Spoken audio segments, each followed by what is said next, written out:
Convocation, convocation, convocation, convocation.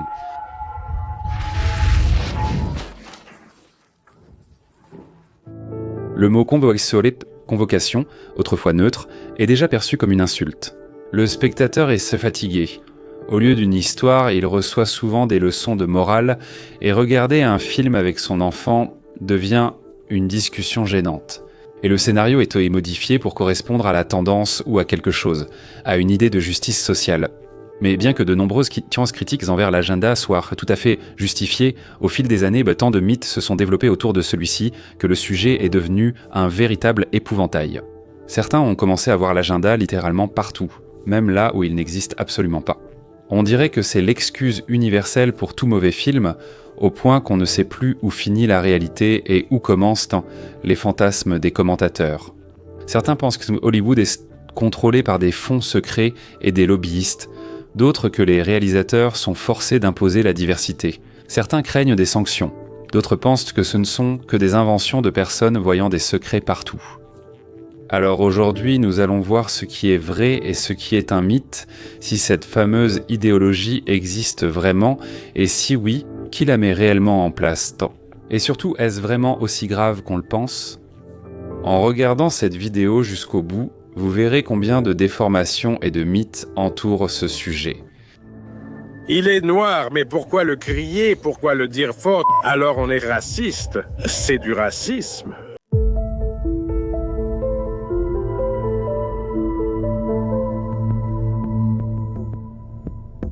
Vous avez sûrement déjà entendu le mot « agenda » en lançant cette vidéo. Ce terme suggère généralement que l'industrie du cinéma aurait des règles imposant aux créateurs de films et séries de tenir compte de la représentation. C'est-à-dire pour qu'il y ait obligatoirement des femmes à l'écran dans les bons rôles. Des minorités raciales, ethniques, des personnes de diverses orientations, identités de genre, en situation de handicap, auparavant souvent reléguées à l'arrière-plan ou absentes du cinéma grand public. La représentation n'est plus un simple sous-produit de l'histoire, mais devient un objectif majeur de la production. Le réalisateur semble vouloir faire un certain film, mais au final, on dirait qu'on lui souffle des instructions par-dessus l'épaule. Ici, il faut une femme forte, un couple de héros diversifiés, quelqu'un de non-blanc et éviter ce qui pourrait offenser. On le ressent particulièrement dans les remakes et les suites des vieilles franchises, où les héros auxquels nous étions habitués changent soudainement de sexe, de race ou d'identité sexuelle. Il suffit de rappeler quelques exemples devenus des mèmes. La nouvelle Petite Sirène avec Ariel jouée par Holly Bailey et Les Anneaux de Pouvoir, où des elfes et hobbits noirs apparaissent en terre du milieu. Pourquoi les fans pensent-ils que Tolkien se retourne dans sa tombe avec tout le respect pour toutes les races et cultures ? Dans ce monde, de tels personnages n'existaient pas.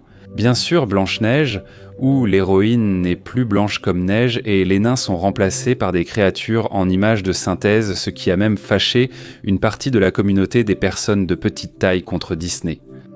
C'est pourquoi beaucoup de spectateurs ont eu l'impression qu'on leur réécrivait le conte et qu'ils n'avaient pas signé pour ça.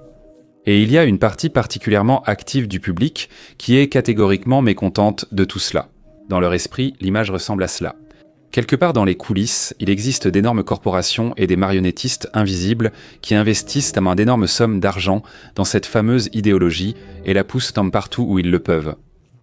La logique est simple, celui qui paie commande la musique. Si l'argent est entre les mains des grands fonds, alors ce sont eux qui décident de la couleur de la prochaine princesse et de qui sera le personnage non conventionnel dans la nouvelle saison. Souvent, lors de ces discussions, on cite par exemple une entreprise comme BlackRock. C'est un géant de la finance, la plus grande société de gestion mondiale, gérant des billions via des fonds et fonds négociés en bourse. Selon différentes estimations, BlackRock gère environ 13 000 milliards de dollars d'actifs. Il compte parmi les plus grands investisseurs mondiaux, et BlackRock investit aussi dans Disney. Ça semble vraiment impressionnant, et à ce moment-là, on commence à penser « Ah, ce sont eux qui dictent les règles. Disney et Netflix, combien d'agendas il faut dans chaque film ?» La première question à se poser est « Cet agenda existe-t-il vraiment ?» Peut-être que nous voyons simplement quelques cas bruyants, et que nous les percevons comme un système. Après tout, le cerveau est malin. Il suffit de remarquer un schéma une fois, et ensuite on commence à en trouver des confirmations partout. Ce biais cognitif porte même un nom. L'effet Baader-Meinhof. Par exemple, tu envisages de déménager à l'étranger et soudain tu vois des actualités, des vidéos sur les migrations, les visas, l'adaptation, puis tu découvres que nombre de tes connaissances y pensent aussi. Tu as commencé à t'intéresser à la crypto-monnaie et maintenant tu as l'impression que tout le monde autour de toi s'y intéresse et discute du cours du Bitcoin. Ou bien tu veux avoir un enfant, et il s'avère que presque tout le monde autour de toi en a un aussi. Peut-être que c'est pareil pour l'agenda du cinéma. Après avoir vu quelques exemples marquants, chaque femme en armure ou chaque héros noir dans un film de fantasy est aussitôt considéré comme relevant de cet agenda.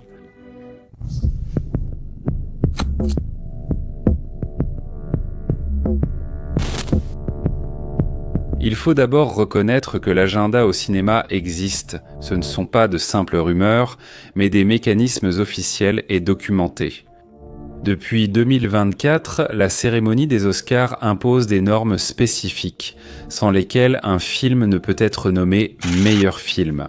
Le film doit satisfaire au moins 2 des 4 critères: représentation des personnages et thèmes, diversité des créateurs, accessibilité des carrières aux minorités et travail avec la distribution et le public.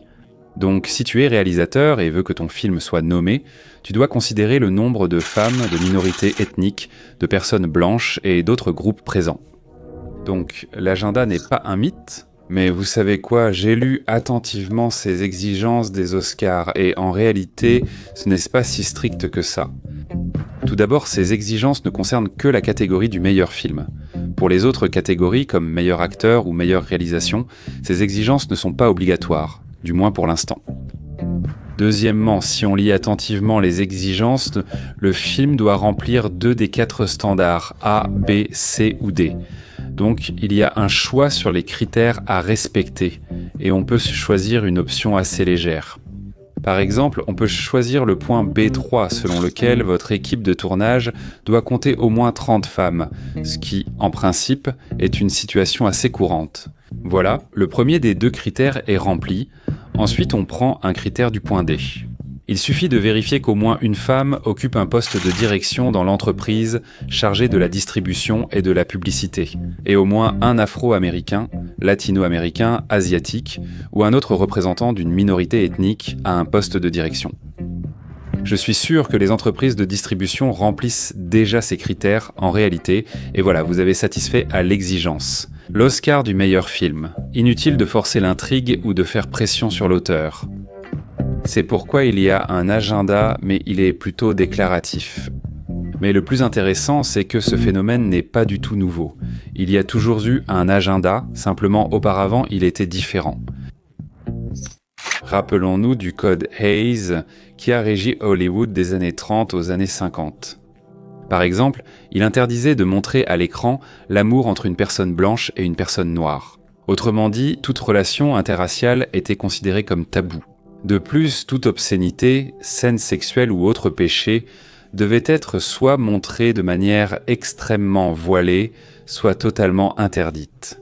Cela signifiait que, jusqu'aux années 60, il existait à l'écran une sorte de directive sur ce qui était permis ou interdit, qui dictait la morale et les critères de normalité.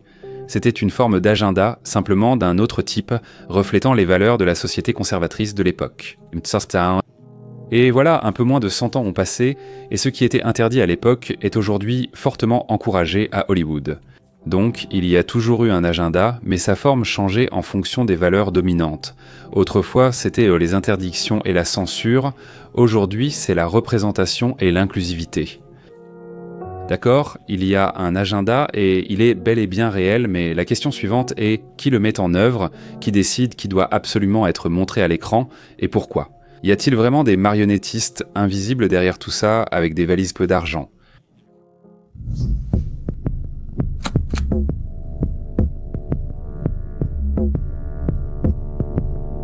Quand parle-t-on de l'instauration de l'agenda ? À Hollywood, on mentionne souvent ce qu'on appelle la notation environnementale, sociale et de gouvernance. Et on affirme que si une entreprise veut obtenir un financement ou un crédit, elle doit se conformer à cette fameuse notation environnementale, sociale et de gouvernance, où la diversité, l'inclusivité et d'autres vertus sociales jouent bien sûr un rôle clé.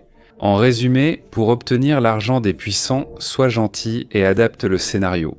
Les groupes mentionnent aussi souvent, par exemple, que des dettes colossales se sont accumulées et que cela serait dû au fait que Disney, en promouvant activement son agenda dans ses films, sort trop de projets ratés. En conséquence, l'entreprise s'est retrouvée avec des dettes colossales qui, en 2025, ont dépassé 43 milliards de dollars. Pour les couvrir, Disney sollicite à nouveau des crédits, mais on lui répond « Respectez les normes environnementales, sociales et de gouvernance, sinon il n'y aura pas de financement ». Au final, les entreprises respectent ces exigences, ce qui mène encore à des échecs, et cela se répète en boucle. Voyons voir si les choses se passent vraiment de cette façon. Tout d'abord, oui, Disney a une dette, qui a suscité des inquiétudes à un certain moment, mais cette dette est sous contrôle. Le bénéfice opérationnel permet de gérer cette dette. Emprunter de l'argent pour une entreprise aussi coûteuse n'est pas seulement normal, c'est souvent tout simplement nécessaire pour se développer. Et c'est pourquoi il est étrange de lire certains commentaires du genre « Vous voyez à quoi mènent les crédits ? N'en prenez jamais ». Deuxièmement, la dette n'est pas seulement le résultat de mauvais films. Oui, l'échec de Blanche-Neige a été ressenti par la société, mais cette dette ne s'est pas créée en un jour. C'est aussi le résultat des gros achats de Disney. Le même cas pour la 20th Century Fox par exemple, lorsque Disney rachetait d'autres sociétés, ils reprenaient aussi leurs engagements financiers, c'est-à-dire leurs dettes. Troisièmement, point crucial, un film perçu comme un échec n'est pas toujours déficitaire. Disney, c'est un immense écosystème, cinéma, produits en dérivés, parcs à thème, streaming, licences et jouets. Comme on le dit en plaisantant, les films chez Disney, ce n'est pas un produit final en soi, mais seulement une publicité coûteuse, pour vendre des jouets. Le budget est investi, mais le principal bénéfice provient de sources totalement différentes. C'est clair ? Parlons maintenant de ce fameux indice environnemental, social et de gouvernance effrayant que soi-disant imposent ceux qui accordent des crédits. Commençons par dire que l'environnemental, social et de gouvernance ne se limite pas à la représentation de l'abréviation. Environnemental, social et de gouvernance signifie environnemental, social, gouvernance, c'est-à-dire environnement, sphère sociale et gouvernance. Et si l'on détaille chaque point, le tableau devient bien plus prosaïque. E, c'est l'écologie. Émissions, recyclage, efficacité énergétique. G, c'est la gouvernance. Transparence, responsabilité, lutte contre la corruption, droit des actionnaires. Seule la partie S concerne le social. Diversité, inclusion, égalité des conditions de travail, sécurité des employés et éthique envers les clients. Autrement dit, l'environnemental, social et de gouvernance n'est pas un outil idéologique, mais en réalité un tableau de critères pour une entreprise durable, où la représentation occupe une place importante, mais relativement petite. De plus, tous les fils des accusations mènent généralement à BlackRock, le plus grand fonds d'investissement au monde, qui serait, soi-disant, celui qui impose l'agenda environnemental, social et de gouvernance. Il finance souvent les studios uniquement à condition de respecter le classement, puis dictate à Hollywood qui et comment filmer. C'est justement BlackRock qui suit rigoureusement la politique diversité, équité, inclusion, diversité, équité, inclusion, c'est-à-dire exactement cette diversité, égalité, inclusion. Ça sonne impressionnant, mais il y a quelques incohérences. Par exemple, en février 25, BlackRock a officiellement annoncé l'abandon de sa politique diversité, équité et inclusion, celle-là même que les conspirationnistes considèrent comme la source de tous les maux. Dans une lettre adressée à ses employés, l'entreprise a déclaré qu'elle adoptait une stratégie d'entreprise neutre et qu'elle n'exigerait plus de ses partenaires qu'ils démontrent de la diversité pour la diversité. Il s'avère que le principal méchant d'Hollywood a soudainement reculé. Et cela, bien sûr, est dû au changement de vent politique au sein de l'administration américaine, mais bon, on peut dire qu'ils ont changé de cap. Pourtant, auparavant, ils avaient clairement une influence sur l'industrie du cinéma, n'est-ce pas ? Non, en réalité, pas vraiment. Tout d'abord, BlackRock est un fonds d'investissement public, et non une société secrète de milliardaires. Il y a un très grand nombre d'investisseurs privés qui y participent, y compris des Américains ordinaires qui y placent leurs économies de retraite. Donc, ces 13 000 milliards de BlackRock ne sont pas le coffre-fort des Rockefeller, mais l'argent de personnes très différentes, réunies dans un portefeuille commun.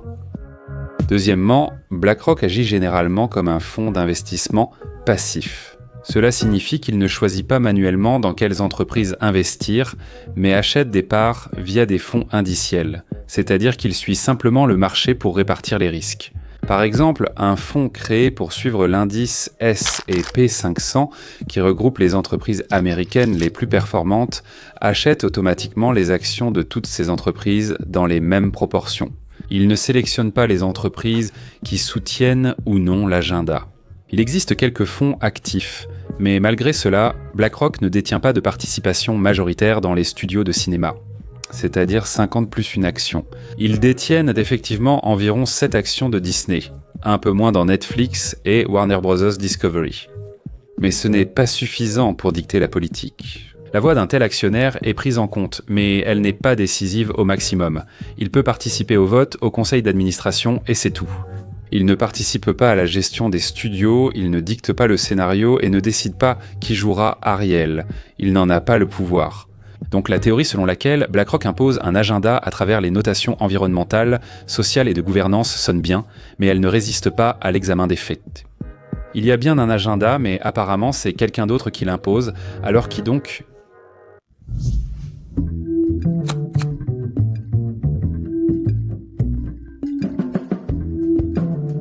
alors qui finalement impose réellement cet agenda. Cela peut surprendre, mais il existe aux États-Unis de nombreux mouvements sociaux où la représentation et l'égalité ne sont pas de simples slogans. On peut débattre de leurs proportions réelles, mais dans l'espace médiatique, on remarque surtout ceux qui crient le plus fort, pas forcément ceux qui sont les plus nombreux. Et Hollywood, qui se trouve en Californie, l'un des États les plus libéraux et progressistes du pays, ne fait qu'y vivre, dans ce contexte. Historiquement, tout cela n'a pas commencé hier. Les racines de ce sujet remontent directement à l'esclavage américain. L'inégalité raciale a toujours été un sujet douloureux, servant de base à toutes les discussions sur l'égalité de genre, d'orientation, d'identité et de handicap. Le mouvement afro-américain pour les droits civiques dans les années 60 a été cette locomotive qui a entraîné tout le reste, du féminisme aux minorités. C'est pourquoi dans la patrie d'Hollywood, le sujet de l'agenda ne suscite pas autant de négativité qu'ici. 14% de la population du pays sont afro-américains, soit plus de 48 millions de personnes. Et là, je ne parle que d'un seul groupe. Donc dire que l'agenda dérange tout le monde et ne cause que des pertes, c'est pour le moins étrange. De plus, les États-Unis sont un pays avec une culture de protestation très développée, où des organisations de défense des droits humains comme Gay et Lesbian, Alliance Against Defamation Human Rights Campaign, National Association for the Advancement of Colored People, Time's Up, Black Lives Matter sont historiquement fortes, et personne ne veut se retrouver sous leur rouleau compresseur. Une seule remarque imprudente d'un acteur, une scène qui peut blesser les sentiments de quelqu'un. Un hashtag appelant au boycott de ton film devient tendance, et tu peux même être annulé. Ainsi, beaucoup de studios, voyant le cinéma comme un business, choisissent pour la prudence. Ils répondent à la demande du public pour éviter les scandales et les pertes d'image. Est-ce que tout le monde aime ça ? Bien sûr que non, mais aucune grande entreprise ne veut être accusée de racisme, sexisme ou discrimination. C'est souvent un simple instinct de survie corporatif. Cette peur d'être ciblé est brillamment tournée en dérision dans un épisode de la série produite par Seth Rogen. Je ne peux pas m'empêcher de vous raconter cet épisode. Attention, il va y avoir des spoilers, beaucoup de spoilers, tout commence de façon innocente.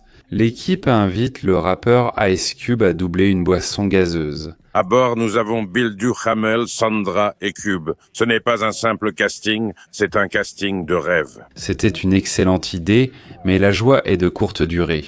Une employée s'inquiète qu'un certain groupe de personnes achètent historiquement du Kool-Aid plus souvent que d'autres. Pris de panique, tout le monde décide de demander l'avis de l'asiatique de leur équipe. Pour équilibrer, il faut demander à Queena. Elle est jeune, tendance, a une coupe à la mode et n'est pas blanche. Arrête. Puis, ils trouvent un collègue noir. Ça me va, Dieu merci. Mais si vous aviez choisi pour ce rôle quelqu'un de non noir, ce serait du racisme. Il avoue, gêné, ne pas pouvoir parler au nom de tous les noirs. Non, non. Non, je ne veux pas, vous savez, parler au nom de tous les noirs d'un coup. Alors, il trouve quelqu'un d'autre. Ouvre les yeux sur ce gamin noir, petit pote Kool-Aid, maintenant il est noir. Ensuite, une nouvelle question surgit. Pourquoi le héros noir n'a-t-il pas une femme noire ? Et si jamais cela offense quelqu'un ? C'est mal si vous sous-entendez qu'une femme noire pour un homme noir qui a réussi, c'est en quelque sorte gênant. L'équipe choisit d'en parler directement à Ice Cube, ce qui aggrave la situation. Tu me vires? Non, tu penses que les Blancs vont mieux jouer que moi? Franchement, quelqu'un s'est pris la tête avec ça. Au final, il change complètement le casting et maintenant tout le casting du film devient noir. Le casting sera entièrement noir comme Black Panther, donc personne ne dira rien. Les scénaristes, en entendant cela, se retirent immédiatement. Écoutez. Si vous avez choisi cette stratégie, alors on ne peut plus continuer ensemble. Personne ne veut avoir affaire à d'éventuels problèmes. Le réalisateur, déconcerté, dit qu'il va tout réécrire lui-même. Je vais réécrire, je m'en fiche, je ferai tout moi-même. Merci Nick, je savais que tu ne me décevrais pas, merci. Mais pour gagner du temps, il doit utiliser l'intelligence artificielle pour l'animation. L'intelligence artificielle... Je parle d'intelligence vraiment artificielle, même si on peut aussi impliquer des personnes à intelligence naturelle. La présentation débute. On pourrait croire que tout est désormais parfait, chacun est se représenter et satisfait. Ice Cube. Oh bébé, mais non. Le scandale éclate quand même, mais cette fois, ce n'est plus à cause de la couleur de peau. C'est parce que l'intelligence artificielle a été utilisée dans la production. Sur Reddit, ils affirment que vos graphismes ne sont pas faits par une intelligence artificielle, mais par des animateurs talentueux, ce qui est vrai. Autrement dit, en essayant de plaire à tout le monde, le producteur s'est retrouvé à nouveau coupable, mais pour une autre raison. Vous prenez le travail des gens, vous leur enlevez leur emploi. Vous, la personnification des problèmes d'Hollywood est une caricature. Elle reflète très bien la situation à Hollywood. Chacun a peur de se retrouver sous le feu des critiques, tout le monde essaie d'être parfaitement correct, mais au final, ils deviennent une machine absurde d'autocensure.